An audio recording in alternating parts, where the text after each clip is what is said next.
ពិតជាខ្លាំងមែ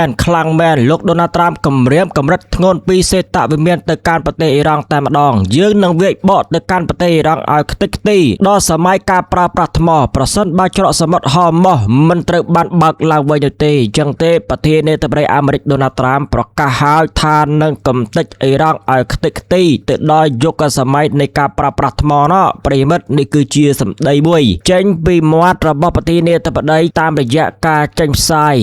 បន្តពី White House តែម្ដងនេះគឺជាដំណឹងថ្មីនាថ្ងៃទី2មេសា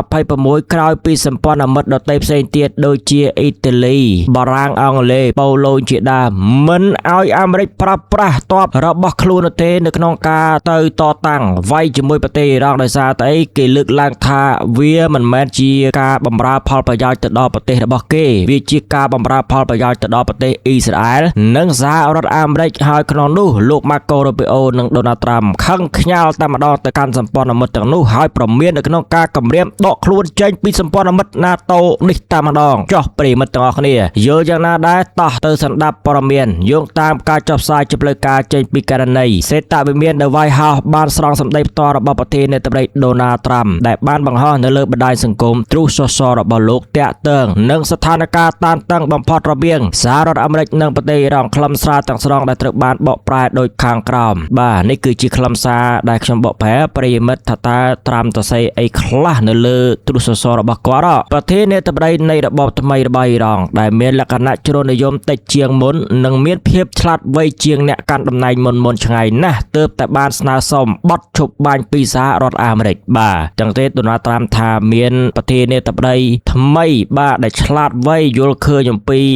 រឿងសង្គ្រាមអីចឹងណាស្នើបទឈប់បាញ់ទៅកាន់សហរដ្ឋអាមេរិកក៏ប៉ុន្តែនឹងយើងជឿសិនជឿខាងដូណាល់ត្រាំនិយាយចឹងតែសេបង្ហោះនេះយើងនឹងពិចារណាលើសំណើនេះលុះត្រាតែច្រកសមុទ្រហមោះត្រូវបានបើកចំហឬក៏បើកឡើងវិញមានសេរីភាពនិងគ្មានការរារាំងមានន័យថាបើកមកកុំវាយប្រហារកប៉ាល់ដឹកប្រេងនាអញ្ចឹងណារហូតមកដល់ពេលនេះយើងកំពុងតែវាយប្រហារបំផ្លាញប្រទេសអ៊ីរ៉ង់ឲ្យរលាយសាបសូន្យឬដូចដែលគេតែនិយាយថាវាយបកឲ្យទៅដល់យុគសម័យថ្មតែម្ដងពីប្រធានាធិបតីដូណាល់ J. ត្រាំបាទសម្ដីរបស់គាត់នេះពិតជាសាហាវប្រិមិត្តចង់វាយកំទេចអ៊ីរ៉ង់ឲ្យខ្ទេចទៅជាផេះផង់ឬក៏សម័យយុគសម័យនៃការប្រើប្រាស់ថ្មណោះប្រិមិត្តស្ដាប់បានដែរទេចំពោះការលើកឡើងរបស់ប្រធានាធិបតីដូណាល់ត្រាំចំពោះការវិភាគស៊ីជម្រៅវិញយុទ្ធសាស្ត្រការចរចាក្រោមចុងកណ្ដុងនិងជោគវាសនាសេដ្ឋកិច្ចពិភពលោកការថ្លែងសារដ៏មានឥទ្ធិពលនិងកាយសាហាវរបស់លោកដូណាល់ត្រាំនៅពេលនេះមិនត្រឹមតែជាការប្រមានផ្នែកយោធាប៉ុណ្ណោះនោះទេ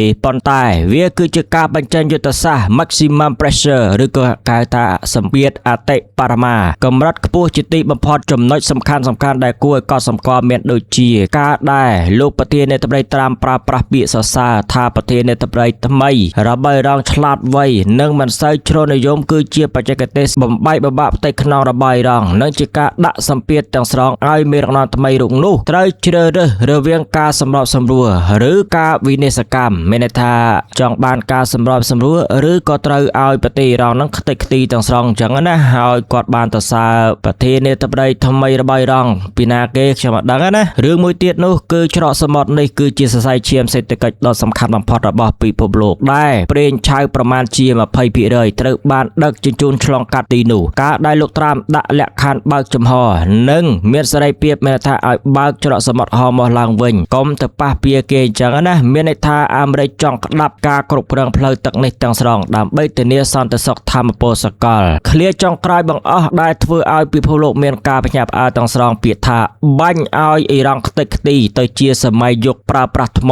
បង្ហាញពីឆន្ទៈរបស់អាមេរិកក្នុងការប្រើប្រាស់កម្លាំងយោធាពេញទំហឹងប្រសិនបើការចរចាមិនទទួលបានលទ្ធផលតាមការចង់បាននោះទេនេះគឺជាសារដែលផ្ញើទៅកាន់មិនត្រឹមតែប្រទេសអ៊ីរ៉ង់ប៉ុណ្ណោះនោះទេប៉ុន្តែគឺសម្រាប់សត្រូវនិងសម្ព័ន្ធមិត្តជុំវិញពិភពលោកឲ្យដឹងពីអេរយាប័ត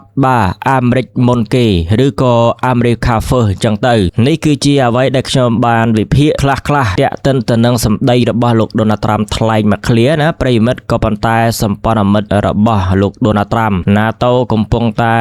បែកខ្ញែកពីសហរដ្ឋអាមេរិកដោយសារតែអាមេរិកប្រកាសថាអាចនឹងដកខ្លួនចេញពីអង្គការ NATO នេះតែម្ដងដោយសារតែ NATO អត់ជួយសហរដ្ឋអាមេរិកអ៊ីស្រាអែលនៅក្នុងការកម្ចាត់ប្រទេសអ៊ីរ៉ង់ណាបាទ បើសិនជាអាមេរិកខ្លាំងកំចាត់ដោយខ្លួនឯងទៅវាយដោយខ្លួនឯងទៅចំណុចអូសទាញគេការដែលវាយប្រទេសអ៊ីរ៉ង់មានទៅបានប្រាប់ពីណាគេបាទដល់ពេលដល់កតាទីឬក៏ចង់បញ្ចប់នៃសង្គ្រាមបែរជាហៅគេឲ្យមកជួយបាទដល់ពេលគេអត់ជួយខឹងគេថា NATO ហ្នឹងគិតតែផលប្រយោជន៍របស់ខ្លួនក៏ប៉ុន្តែវាពាក់ព័ន្ធច្បាប់មាត្រារបស់គេមាត្រាទី9មាត្រាទី5អីពាក់ព័ន្ធទៅនឹងការប៉ះពីសម្ព័ន្ធសមាជិកណាម្នាក់នៃសម្ព័ន្ធមិត្ត NATO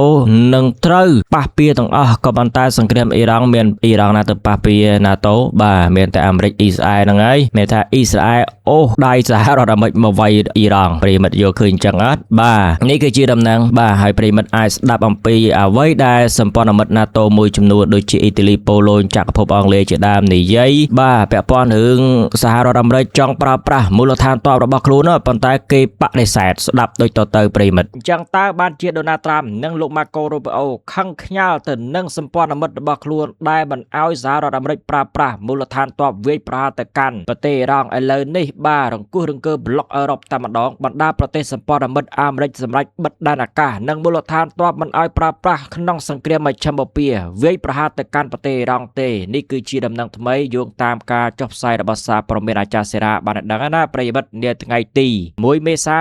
2026នេះផ្អែកតាមរបាយការណ៍ចុងក្រោយពីបណ្ដាសារព័ត៌មានអន្តរជាតិភាពតានតឹងក្នុងតំបន់មជ្ឈិមបូព៌ាកំពុងតែរុញច្រានឲ្យសម្ព័ន្ធមិត្តប្រទេសលោកខាងលិចឈានទៅដល់ចំណុចបែកបាក់គ្នាហើយបណ្ដាប្រទេសមហាអំណាចនៅអឺរ៉ុបជាច្រើនបានសម្រេចចិត្តយ៉ាងដាច់អហង្ការក្នុងការបដិសេធមិនឲ្យសហរដ្ឋអាមេរិកប្រើប្រាស់មូលដ្ឋានទ័ពនិងដែនអាកាសរបស់ខ្លួនដើម្បីធ្វើប្រតិបត្តិការយោធាដែលពាក់ព័ន្ធទៅនឹងចំនួនរវាងអ៊ីស្រាអែលនិងអ៊ីរ៉ង់នោះទេដែលខាងក្រោមនេះគឺជាជំហរប្រទេសនីមួយៗដែលក្នុងនោះរួមមានប្រទេសអេស្ប៉ាញអ៊ីតាលីអង់គ្លេសបារាំងប៉ូឡូញផងដែរប្រិយមិត្តតើគេនិយាយអីខ្លះពាក់ព័ន្ធទៅនឹងស្ថានភាពនោះប្រទេសអេស្ប៉ាញត្រូវបានគេមើលឃើញថាជាអ្នកប្រឆាំងសង្គ្រាមខ្លាំងជាងគេបំផុតនៅអឺរ៉ុបរដ្ឋមន្ត្រីការពារជាតិអេស្ប៉ាញលោកស្រី Margarita បានប្រកាសបិទដែនអាកាសមិនឲ្យយន្តហោះយោធាអាមេរិកហោះកាត់ឡើយលោកនាយករដ្ឋមន្ត្រី Pedro Sanchez បានហៅការប្រើប្រាស់មូលដ្ឋានទ័ពរួមគ្នាសម្រាប់សង្គ្រាមនេះថាជាទង្វើមិនសមហេតុផលនិងគ្រោះថ្នាក់ជាទីបំផុតដែលជាហេតុធ្វើឲ្យលោក Donald Trump គម្រាមកាត់ផ្តាច់ពាណិជ្ជកម្មជាមួយទីក្រុង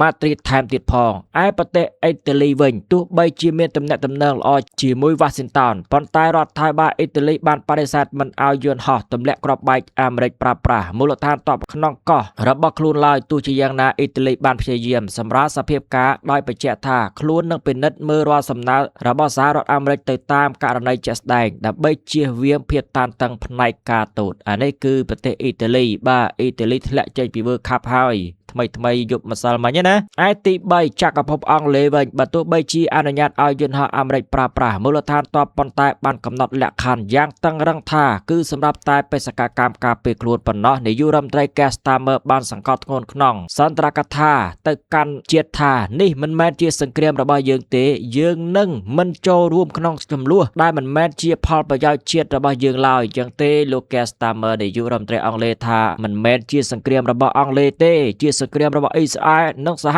រដ្ឋអាមេរិកបាទគេដែរអញ្ចឹងប្រទេសទី4នៅនោះវិញប្រិយមិត្តជាទីមេត្រីប្រទេសបារាំងប្រធានាធិបតីអាមេរិកបានរិះគន់បារាំងយ៉ាងចាស់ដៃតែម្ដងថាមិនផ្ដល់កិច្ចសហការតតែសោះបន្ទាប់ពីទីក្រុងប៉ារីសបានរារាំងយន្តហោះដឹកជញ្ជូនអាវុធអាមេរិកទៅឲ្យប្រទេសអ៊ីស្រាអែលមិនឲ្យហោះកាត់ដែនអាកាសបារាំងមិនចង់ឲ្យទឹកដីរបស់ខ្លួនក្លាយជាចំណែកនៃការបញ្ជូនសពាវុធដើម្បីវាយប្រហារអ៊ីរ៉ង់នោះទេអញ្ចឹងទេគេបិទដែនអាកាសអត់ឲ្យហោះកាត់ទេអាហ្នឹងគឺបារាំងឯប្រទេសចុងក្រោយប្រទេសប៉ូឡូញនេះគឺសុទ្ធសឹងតែជាសម្ព័ន្ធមិត្ត NATO ឯប្រិមិត្តប្រទេសប៉ូឡូញដោយសារតែបារម្ភពីសន្តិសុខជាប់ព្រំដែនអ៊ុយក្រែនរដ្ឋមន្ត្រីការពារជាតិប៉ូឡូញបានបញ្ជាក់ច្បាស់ថានឹងមិនបញ្ជូនប្រព័ន្ធការពារដែនអាកាស Patriot របស់ខ្លួនទៅកាន់មជ្ឈិមបូព៌ាជាដាច់ខាតដោយទុកអាទិភាពខ្ពស់ជាទីបំផុតសម្រាប់ការពារទឹកដីរបស់ខ្លួនឯងការវិភាគបានឲ្យដឹងថានេះគឺជាសញ្ញាអាសន្នសម្រាប់អធិបតេយ្យរបស់សហរដ្ឋអាមេរិកនៅលើឆាកអន្តរជាតិការបដិសេធជាបន្តបន្ទាប់ពីសំណាក់សម្ព័ន្ធមិត្តយុទ្ធសាស្ត្រក្នុងអង្គការ NATO បែបនេះបង្ហាញថា